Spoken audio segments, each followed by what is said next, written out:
Hi friends, Dr. Jim Daly here from Astronomy for Change. It's been a while since we published a video. I'd like to talk about, well, the sky as of late has changed. We're now decidedly into the fall months in October, almost to the end of October. We're going to start off tonight talking about the full moon. The full moon for October is often referred to as the hunter's moon. Hunter's moon is named as such because it would enable the hunters to, go out hunt and capture, hunt, and prepare the meat for the long winter months to come. All right. Deer were traditionally hunted in October, and the full moon closest to the autumnal equinox or the September equinox is what we often call the harvest moon. Every 3 years that changes though. The astronomical seasons do not match up with the lunar month, therefore the month a harvest moon occurs varies. Most years, however, it's in September. Every 3 years though, it's in the month of October. This month, the harvest moon, we produced a video about the harvest moon, previous video that we made. The hunter's moon was a week ago on October 13th. All right, for this year, October of 2019. In several sources, it's referred to as the Anglo-Saxon name for the full moon in October. This is the month where the game is fattened and it's time to start preparing for the coming winter months. Traditionally, this included hunting, slaughtering, preserving the meats for use in the coming, from the cold winter that's on the way. All right, so if we take a look here, our full moon was, as I mentioned, October 13th. On Monday, this coming Monday, October 21st, the moon will be at third quarter. The new moon comes around October 27th, when the moon is aligned with the sun. We look towards the sun. The moon is very close by, and this is what allows us to see a total eclipse of the sun. The new moon is the only phase of the moon where you can actually observe the totally eclipsed sun. The first quarter moon for next month occurs on November 4th. So let's take a look at our sky. The sun is just setting tonight at 7, a little past 5:38 this evening. This is our sky. The setting sun is here. Okay, let's take a look. We'll move the sky forward.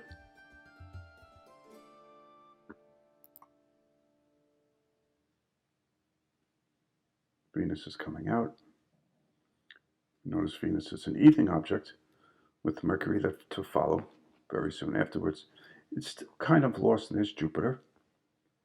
Here's Venus. And slow it down. Mercury's just coming in right there. Check out Venus.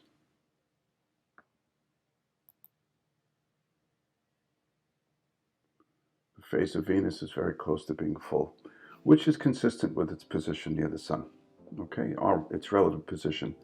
As we look towards Venus, Venus is on the other side of the sun from us, hence we get to see it almost fully illuminated. Okay.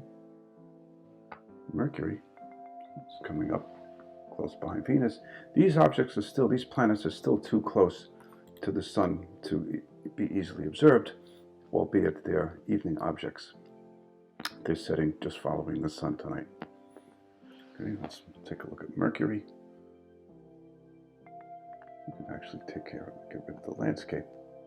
Gives us a better sense of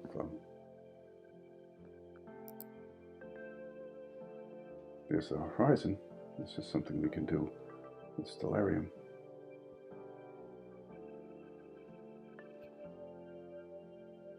There's Mercury right there. Zoom in on Mercury. Mercury is basically almost a little slightly more than 50% illuminated. It's in its orbit around the sun. Okay, there's Mercury. Put the landscape back, get a better perspective. Okay, so that's our evening sky tonight. Jupiter, familiar object we've talked about a lot in the past, with Saturn. to the north and east slightly. We're here. It's Jupiter. Zoom in on Jupiter. The 4 Galilean satellites of Jupiter. This is what it would look like tonight. This is actually a nice view of it. You can see these 4 satellites with a pair of binoculars, a good pair of binoculars. They're visible. This is a telescopic view, as it would appear in a fairly large amateur telescope, amateur astronomical telescope. Saturn's over here.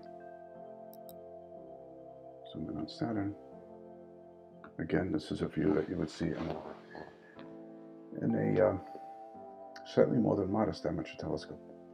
Here's the moon Titan. Titan is thought to, the way it is now, is thought to be much the same way the Earth was when it was first formed. And as I've mentioned previously, all these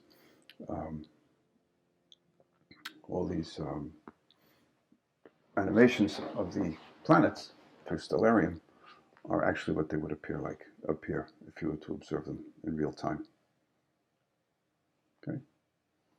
Okay, so this is our early evening sky. Just push the evening ahead a little bit. Skies get a little bit more dark.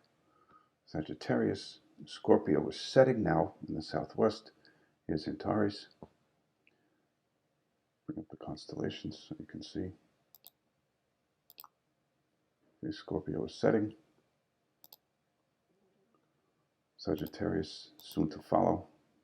Scorpio and Sagittarius are traditionally known as summer constellations, and the summer is now behind us, and we start to look towards the fall and early winter. Okay, so let's take a look further east towards the rising fall constellations. It's the Great Square of Pegasus right here with Andromeda. Rising. Now here's the planet Uranus, visible. If you could see it with a pair of binoculars, if you knew where to look, you'd have to actually, to see a disk of Uranus, you'd actually have to, you'd need a telescope.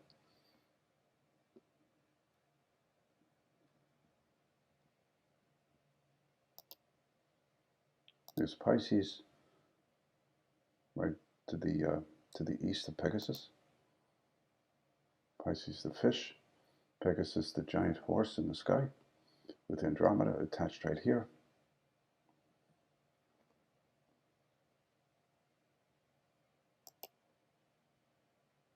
Here's Aries, the ram.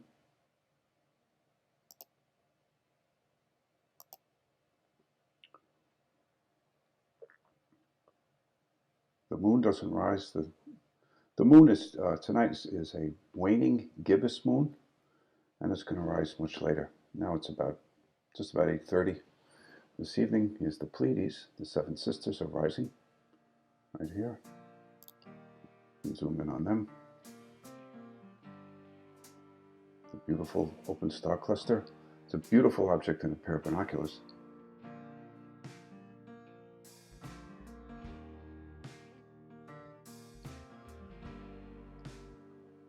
You can see the gas and dust left over from the star's formation. They formed as a group. We call these clusters of stars galactic clusters. All these stars are young, hot, blue-white stars. Eventually, over time, they're going to eventually drift apart and disperse, and become distributed among the stars of the Milky Way, throughout the stars of the Milky Way. But that's not for a long time. Okay, they formed as a group, and they're predominantly made of hot young blue-white stars, still in their early years, their early epochs, I should say. That's the Pleiades, or the 7 sisters, and that's in Taurus the bull. Okay.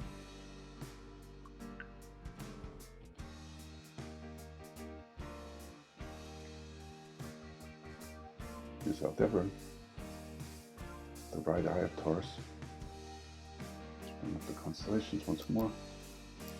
You can see how Taurus looks. here. That's the right eye of the bull.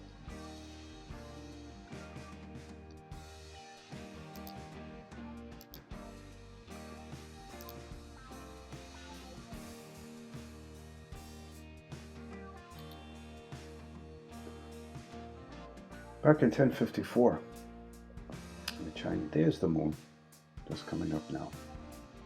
It's 11:30 at night. It's actually 11:40. The moon just rose. The moon's in Gemini, to the north, slightly east of the great hunter Orion, right here. This is a waning gibbous moon.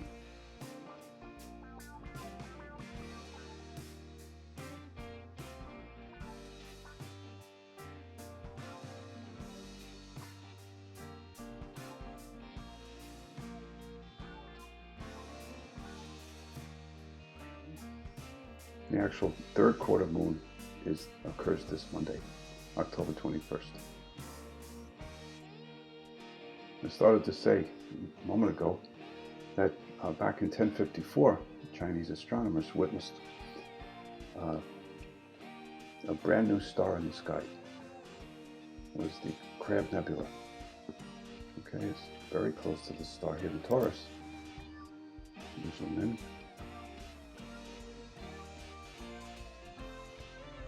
All right, let's do a search.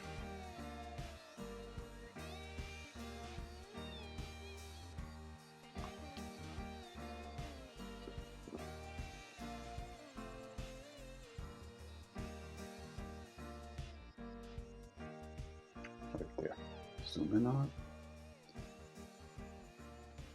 Okay, this is the aftermath of a Type 2 supernova, a large high-mass star that ended its life in spectacular fashion, where the core of the star, having been built up with all the heavier elements up through it, including iron and nickel, no longer can produce energy through nuclear fusion. And what happens is the whole core implodes in on itself, rebounds, and in a cataclysmic explosion just obliterates itself. And it's one of the most powerful events in all the universe as a Type 2 supernova, also known as a core collapse supernova. This was witnessed in the year 1054 and noted by Chinese astronomers. Okay, and what we see here, this is what's known as a supernova remnant.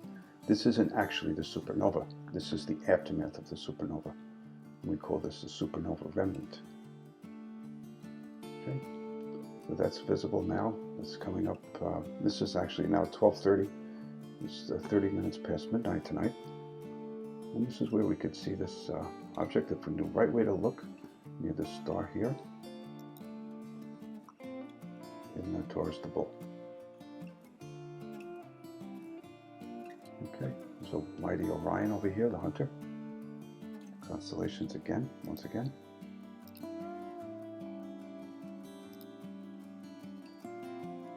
Okay. What I'd like to do is run the clock back to October 13th. Take a look at where this full moon was, our hunter's moon for this year.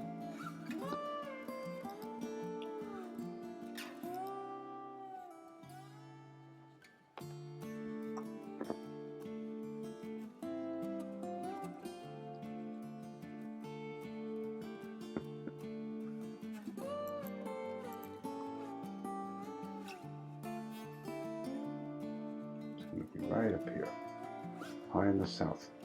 There's our hunter's moon.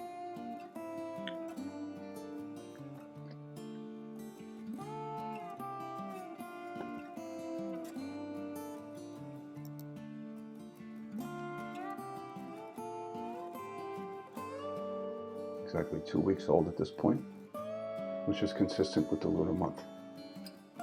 2 weeks old, and then 2 weeks hence from this date will be the end of the month, and we'll begin the new lunar cycle. Okay. And that was the sky back on October 13th.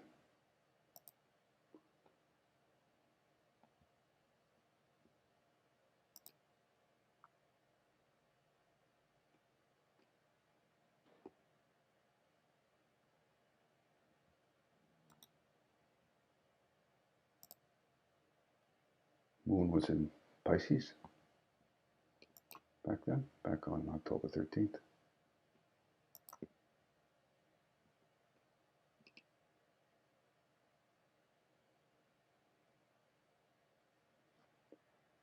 Pisces is one of the constellations of the zodiac.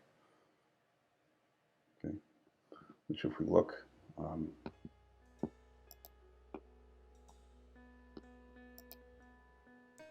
the ecliptic up, you can see the ecliptic runs through all the constellations of the zodiac.